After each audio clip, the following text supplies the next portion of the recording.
नमस्कार, आप देख रहे हैं IBC 24। मैं हूं आपके साथ विजय कुमार पंड्या और छत्तीसगढ़ की खबरों में आप सभी का स्वागत है। सबसे पहले बात सीएम भूपेश के आसाम दौरे की। आज उन्होंने 3 विधानसभा में रैलियों को संबोधित किया। सीएम भूपेश बघेल ने ट्वीट कर असम के मुख्यमंत्री सर्बानंद सोनोवाल पर हमला बोला। उन्होंने कहा कि अगर असम के मुख्यमंत्री सर्बानंद सोनोवाल को लगता है कि मैं उनकी विधानसभा में जाऊंगा और वो मेरी सभा में बिजली कटवाकर कांग्रेस की आवाज रोक लेंगे तो शायद वो कांग्रेस कार्यकर्ताओं को नहीं जानते। उन्होंने लिखा कि असम में कांग्रेस के पक्ष में उठ रही आवाज नहीं रोक पाएंगे। माजुली विधानसभा में कांग्रेस प्रत्याशी के पक्ष में प्रचार करते हुए सीएम ने कहा कि असम के मुख्यमंत्री यहां से विधायक हैं, लेकिन क्षेत्र की जनता उनकी अकर्मण्यता से त्रस्त है। जनता ने संकल्प लिया है कि भाजपा की विदाई करनी है। असम में कल से कांग्रेस नेता राहुल गांधी का दौरा है। राहुल कई चुनावी सभाओं को संबोधित करेंगे। सीएम भूपेश बघेल भी इन कार्यक्रमों में शामिल होंगे।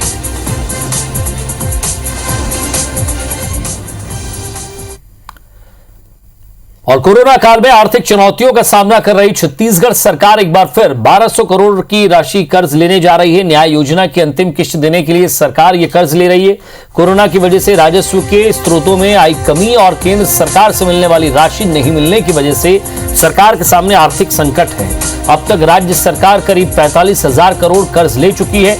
ये इस वित्तीय वर्ष का पहला कर्ज होगा और इसी कर्ज की राशि से महीने के अंत में राजीव गांधी किसान न्याय योजना के तहत चौथी किश्त की राशि का भुगतान किया जाएगा। कर्ज को लेकर सियासत भी खूब हो रही है। विपक्ष मुद्दे पर हमलावर हो गई है। बजट सत्र के दौरान नेता प्रतिपक्ष धर्मलाल कौशिक ने सरकार पर हर सेकंड 5,000 रुपए कर्ज लेने का आरोप लगाया था। आज बलौदाबाजार में रमन सिंह ने भी सरकार को घेरा। वहीं सरकार का कहना है कि केंद्र सरकार ने हमारा 21,000 करोड़ नहीं दिया है, हमें किसानों को पैसे देने के लिए कर्ज लेना पड़ेगा। छत्तीसगढ़ में अगर केंद्र सरकार हमारा 21,000 करोड़ रुपया नहीं दिए और छत्तीसगढ़ के किसानों के धान का पैसा हमको देना है तो कहीं से पैसे का इंतजाम करना पड़ेगा। तो पैसे की आवश्यकता पड़ेगी तो उसके लिए हो सकता है कर्ज लेना पड़े। ये कर्ज लेने के बाद भी यदि कोई विकास के काम होते तो अच्छा लगता कि कोई डेवलपमेंट के काम हो रहे हैं। विकास के सारे काम ठप हो गए। पुलिया, पुल, स्कूल, अस्पताल, सड़क, डेवलपमेंट के सारे काम रुक गए हैं। सिर्फ और सिर्फ कर्ज लेना और कर्ज लेके बोझ में छत्तीसगढ़ की जनता को लादते जाना सिर्फ एक ही विषय है। भाजपा पीएम आवास योजना में राज्य का हिस्सा जमा नहीं करने पर प्रदेश सरकार के खिलाफ बड़ा आंदोलन शुरू करने की तैयारी में है। पिछले दिनों छत्तीसगढ़ भाजपा प्रदेश कार्य समिति की बैठक में पारित राजनीतिक प्रस्ताव में यह प्रमुख मुद्दा था। इसके लिए प्रदेश और जिला पदाधिकारियों को टास्क भी दिया गया। बीजेपी का आरोप है कि सरकार के गलत निर्णय का खामियाजा छत्तीसगढ़ की जनता को भुगतना पड़ रहा है। केंद्र सरकार ने साल 2020-21 के लिए प्रदेश के 6 लाख गरीबों को आवास उपलब्ध कराने का लक्ष्य रखा था। राज्य सरकार ने मात्र 1,20,000 आवास बनाने का निर्णय लिया। इस प्रकार 4,80,000 आवासहीन लोगों को योजना का लाभ नहीं मिल पाएगा। इस योजना में केंद्र सरकार का 60% और राज्य सरकार का 40% हिस्सा रहता है। राज्य सरकार ने पीएम आवास योजना का पिछले 2 साल का करीब 1,000 करोड़ रुपए जमा नहीं कराया। इससे छत्तीसगढ़ में योजना खटाई में पड़ गई है। इस पर कृषि मंत्री रविंद्र चौबे का कहना है कि केंद्र की मानसिकता ही छत्तीसगढ़ को पैसा देने से रोकने की है। अब उसमें हम कुछ नहीं कर सकते। पूरे प्रदेश में प्रधानमंत्री ग्रामीण आवास योजना का कार्य ठप पड़ा है। जितनी राशि उनको मिली थी उसमें जो अब किस्तबंदी होना था वो भी नहीं मिला है। किस्त माननीय मुख्यमंत्री जी से लेकर पंचायत मंत्री तक और केंद्र के हमारे सांसदों के माध्यम से केंद्रीय मंत्री तक इस बात को ले जाएं ताकि गरीबों को और आवासहीनों को उनके साथ न्याय हो सके। मुझे लगता है कि केंद्र की मानसिकता ही छत्तीसगढ़ सरकार को पैसे देने से रोकने का है, तो उसमें आप कुछ कह नहीं सकते। छत्तीसगढ़ का हिस्से का 21,000 करोड़ रुपया केंद्र सरकार ने रोका हुआ है। अब स्मार्ट सिटी के नाम से भी रोकने का प्रयास कर रही है। छत्तीसगढ़ के पूर्व मुख्यमंत्री डॉक्टर रमन सिंह बलौदाबाजार जिले के दौरे पर रहे। इस दौरान जिले के कार्यकर्ताओं ने कसडोल पहुंचने पर उनका जोरदार स्वागत किया। उनके साथ भाजपा के प्रदेश अध्यक्ष विष्णुदेव साय, नेता प्रतिपक्ष धर्मलाल कौशिक, पूर्व विधानसभा अध्यक्ष गौरीशंकर अग्रवाल समेत पार्टी के कई बड़े नेता भी थे। कसडोल विश्राम गृह में जिले के पार्टी कार्यकर्ताओं और पदाधिकारियों से मुलाकात कर डॉक्टर रमन सिंह ने उन्हें कहा कि हम फिर से राज्य में वापसी करेंगे। उन्होंने प्रदेश की कांग्रेस सरकार पर आरोप लगाते हुए कहा कि प्रदेश में सारे विकास के काम रुके हुए हैं। सरकार केवल कर्ज का बोझ छत्तीसगढ़ की जनता पर लादने का काम कर रही है। प्रदेश में शराब की नदियां बह रही है। उन्होंने आरोप लगाया कि रेत माफियाओं ने नदियों की धार बदल दी है। हमारे जिले के मंत्री श्री राजकुमार, ये यात्रा बाबा के दरबार में छत्तीसगढ़ के विकास सुख समृद्धि के लिए हम सब जाएंगे और बाबा की कृपा से ही छत्तीसगढ़ विकास की दिशा में आगे बढ़ा। हमारे सभी कार्यकर्ता बंधुओं को धन्यवाद देता हूं कि कसडोल से लेकर पूरे रास्ते में जिस प्रकार भव्य स्वागत आपने किया, उन सब का हृदय से आभार। जगदलपुर में आज सोहन पोटाई ने नक्सल मामलों में जेल में बंद आदिवासियों का मुद्दा उठाते हुए राज्य सरकार को घेरा और कहा कि राज्य सरकार के द्वारा अपने मैनिफेस्टो में घोषणा तो की, लेकिन अब तक सिर्फ आबकारी मामलों में जेल में बंद आदिवासियों को ही छोड़ा गया। साथ ही उन्होंने बोधघाट परियोजना का भी विरोध किया। इस दौरान उन्होंने राजाराम तोड़ेम के सरकार का चाटुकार भी कहा। तो दूसरी तरफ राजाराम तोड़ेम समेत सर्व आदिवासी समाज से जुड़े नेताओं ने सोहन पोटाई पर आरोप लगाते हुए कहा कि सर्व आदिवासी समाज का चुनाव स्थगित हो चुका है, लेकिन फिर भी सोहन पोटाई खुद को सर्व आदिवासी समाज का अध्यक्ष प्रचारित कर रहे हैं। जो मैनिफेस्टो में लिखा है, लेकिन उन्होंने अभी तक कोई कार्रवाई नहीं किया है। जो हुआ है वो सारे के सारे जो प्रकरण जो वापस लिए गए हैं वो आबकारी प्रकरण है। आबकारी प्रकरण का उल्लेख नहीं है मैनिफेस्टो में। इसमें तो ये कहा गया था कि फर्जी रूप से जो यहाँ गिरफ्तार है उनको हम रिहा करेंगे, ये कहा था। लेकिन सरकार 3 साल गुजर गया, 3 साल में उन्होंने किसी भी प्रकार के इस पर सकारात्मक कार्रवाई नहीं की।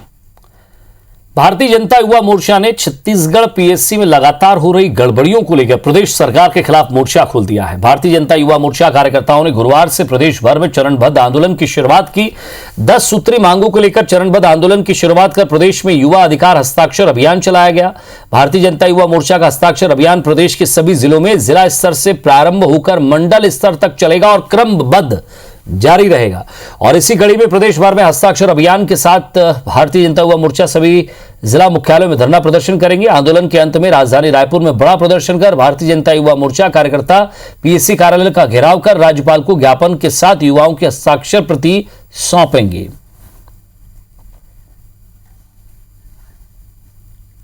लगातार जो पीएससी कांग्रेस सरकार की सह में रहकर युवाओं के भविष्य से खिलवाड़ कर रही है, उसको लेकर युवा मोर्चा चरणबद्ध आंदोलन करने के लिए आतुर है और तैयार है। और बिल्कुल छत्तीसगढ़ के युवाओं से किसी भी प्रकार से खिलवाड़ भारतीय जनता युवा मोर्चा सहन नहीं करेगी। जिला स्तर पर वैध हस्ताक्षर आंदोलन हमने आज चालू किया, इसको नियमित हम करेंगे और अंत में राज्यपाल महामहिम राज्यपाल महोदय को भी हम सौंपेंगे। मरवाई विधायक और गौरेला पेंड्रा मरवाई के जिला कांग्रेस अध्यक्ष का बच्चों के झूले में बैठकर झूला झूलने का वीडियो सोशल मीडिया पर जमकर वायरल हो रहा है। दरअसल गौरेला पेंड्रा मरवाई जिला कांग्रेस कमेटी के 1 साल पूरा होने पर धर्मपानी में कांग्रेस कार्यकर्ताओं का मिलन समारोह रखा गया था, जिसमें मरवाई विधायक डॉक्टर के ध्रुव और जिला कांग्रेस अध्यक्ष मनोज गुप्ता यहां लगे बच्चों के झूले में बैठकर झूलते नजर आ रहे हैं। इस दौरान किसी ने यह वीडियो बना लिया जो सोशल मीडिया पर जमकर वायरल हो रहा है।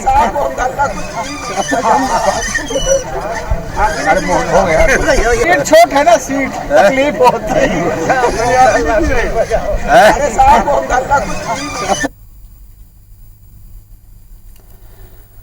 रायगढ़ जिले में चुनावी साल में वोट बैंक को रिझाने के लिए बड़े पैमाने पर राशन कार्ड बना दिए गए और इन राशन कार्डों से राशन आवंटन भी शुरू कर दिया गया। लेकिन जब आधार वेरिफिकेशन की बारी आई तो 40,000 राशन कार्डों में तकरीबन 2,14,000 सदस्यों के आधार ही नहीं मिल रहे हैं। किसी कार्ड में आधार नंबर गलत लिखा हुआ है तो कहीं आधार नंबर ही गायब है। वन नेशन वन राशन योजना के लिए जब आधार वेरिफिकेशन शुरू हुआ तो यह जानकारी सामने आई।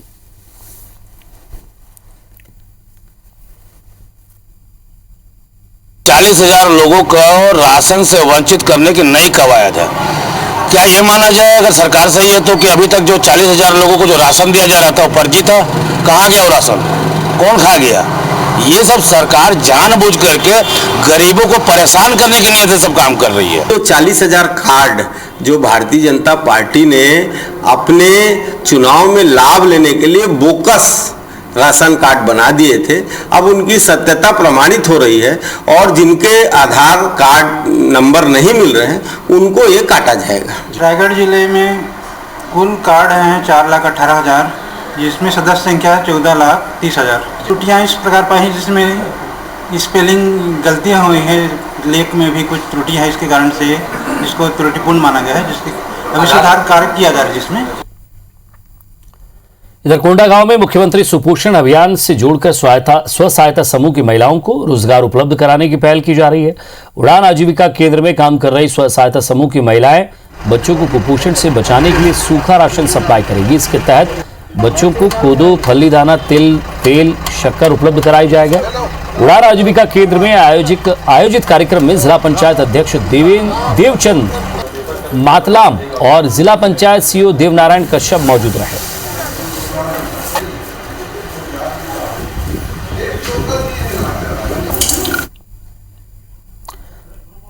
बस्तर में सिविल सोसाइटी की शांति मार्च को लेकर नक्सलियों ने शांति वार्ता के प्रस्ताव का प्रेस नोट जारी किया है और पुलिस अधिकारियों का कहना है कि नक्सलियों पर बढ़ता दबाव, जिसके चलते अब नक्सली खुलकर शांति की बातचीत करने को तैयार दिख रहे हैं। छत्तीसगढ़ के बस्तर इलाके में नक्सलियों का प्रभाव लगातार कम हुआ है। नक्सल संगठन में शामिल होने वाले आदिवासी युवा भी अब सरकार की पहल और रोजगार के अवसर के चलते आत्मसमर्पण की नीति अपनाकर नक्सलियों का साथ छोड़कर मुख्य धारा में लौट रहे हैं। पुलिस ने आदिवासी इलाकों में युवाओं को शामिल कर अलग अलग फोर्स भी तैयार किया है, जिससे सीआरपीएफ की बस्तर कमांडो फोर्स भी शामिल है। यहां मल्टी स्ट्रैटेजी पॉलिसी है, जिसकी वजह से नक्सली ऐसी पहल कर रहे हैं।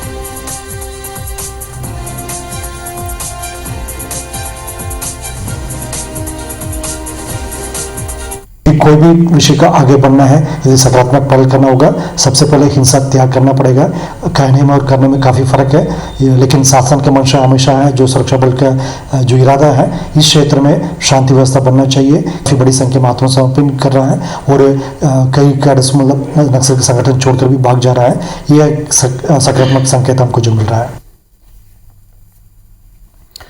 और कोरोना रिटर्न छत्तीसगढ़ में, जी हां, एक बार फिर से संक्रमण का एक साल पूरा हुआ और 18 मार्च 2020 को पहला केस यहां सामने आया था। प्रदेश की सीमा में कोविड सैंपल लगातार लिए जा रहे हैं। दूसरे राज्य से आने वालों का कोरोना टेस्ट होगा। राजनांदगांव जिला प्रशासन ने इसके आदेश दिए हैं।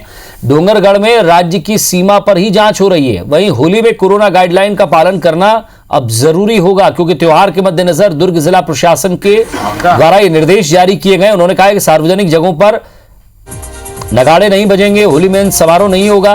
दुर्ग जिले में भी कोरोना को लेकर तत्परता बरती जा रही है।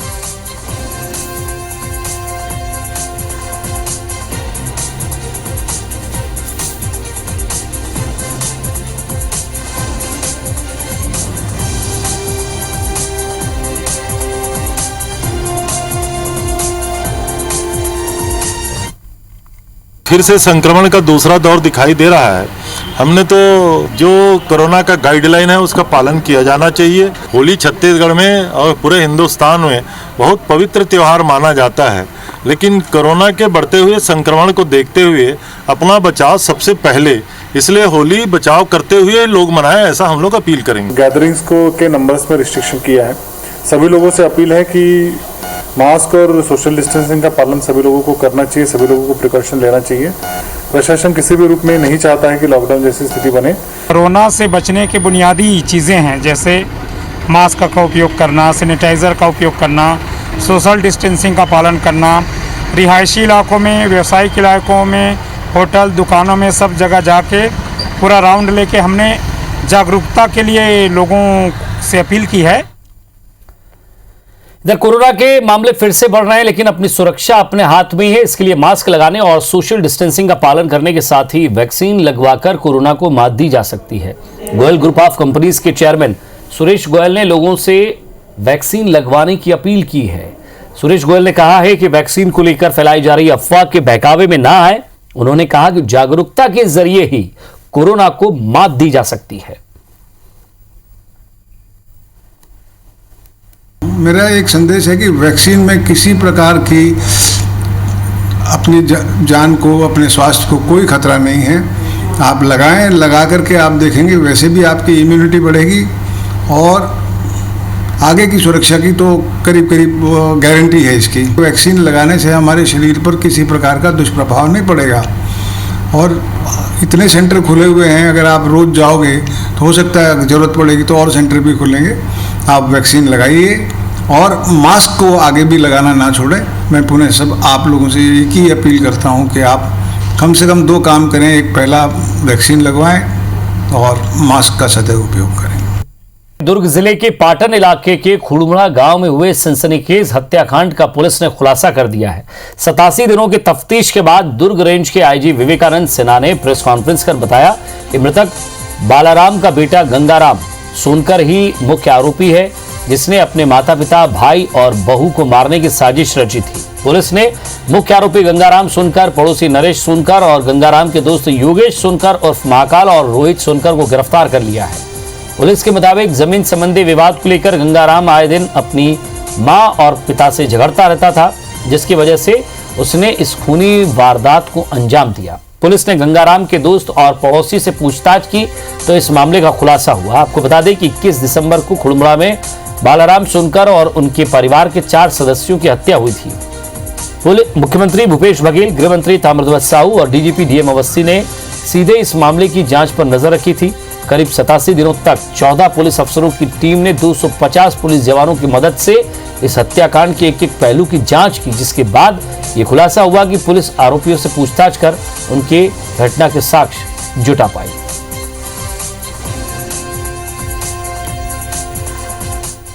इधर आईबीसी 24 की खबर का बड़ा असर हुआ है। सरकार ने रायपुर के गांव में डेंटल फर्जीवाड़े के आरोपी 2 डॉक्टरों पर कार्रवाई की है। डेंटल रजिस्ट्रार ने रायपुर के 2 डॉक्टर मनीष कुमार और रवि गोयल के 1 साल के प्रैक्टिस पर बैन लगा दिया है। स्वास्थ्य विभाग ने दोनों डॉक्टरों के लगाए 17,593 दांत के इलाज की पड़ताल की। डॉक्टर खूबचंद बघेल स्वास्थ्य योजना की राज्य नोडल एजेंसी ने भी रैंडम सैंपलिंग के माध्यम से 1759 मामलों की जांच की। आईबीसी 24 ने भी इस मामले की पड़ताल की तो सामने आया कि मई 2018 में रायपुर के 2 अस्पताल एजेंट के माध्यम से रायपुर के आसपास के गांव गए। वहां बच्चों का दांत टेढ़ा होना बताकर उन्हें रायपुर लाया गया। उनके स्मार्ट कार्ड से 10-10 हजार रुपए निकाल लिए गए और इस खेल में दोनों अस्पतालों ने 1.5 करोड़ रुपए कमाए। स्वास्थ्य विभाग ने 4 अलग अलग टीमों से मामले की जांच करवाई। गड़बड़ी सामने आने पर दोनों अस्पतालों पर 80 लाख रुपए का जुर्माना लगाया गया। अब 2.5 साल बाद विभाग ने दोनों डॉक्टरों के प्रैक्टिस पर 1 साल के लिए बैन लगा दिया है। इधर गृह मंत्री ताम्रध्वज साहू ने गुरुवार को नेताजी सुभाष चंद्र बोस राज्य पुलिस अकादमी चंदखुरी में 35,55,000 रुपए के विकास कार्यों का उद्घाटन किया और 85,81,000 रुपए के कार्यों का शिलान्यास किया है। इस अवसर पर नगर प्रशासन मंत्री डॉक्टर शिव कुमार डहरिया भी उपस्थित थे। गृह मंत्री साहू ने कहा कि पुलिस के प्रति जनता में विश्वास और अपराधियों में भय होना चाहिए।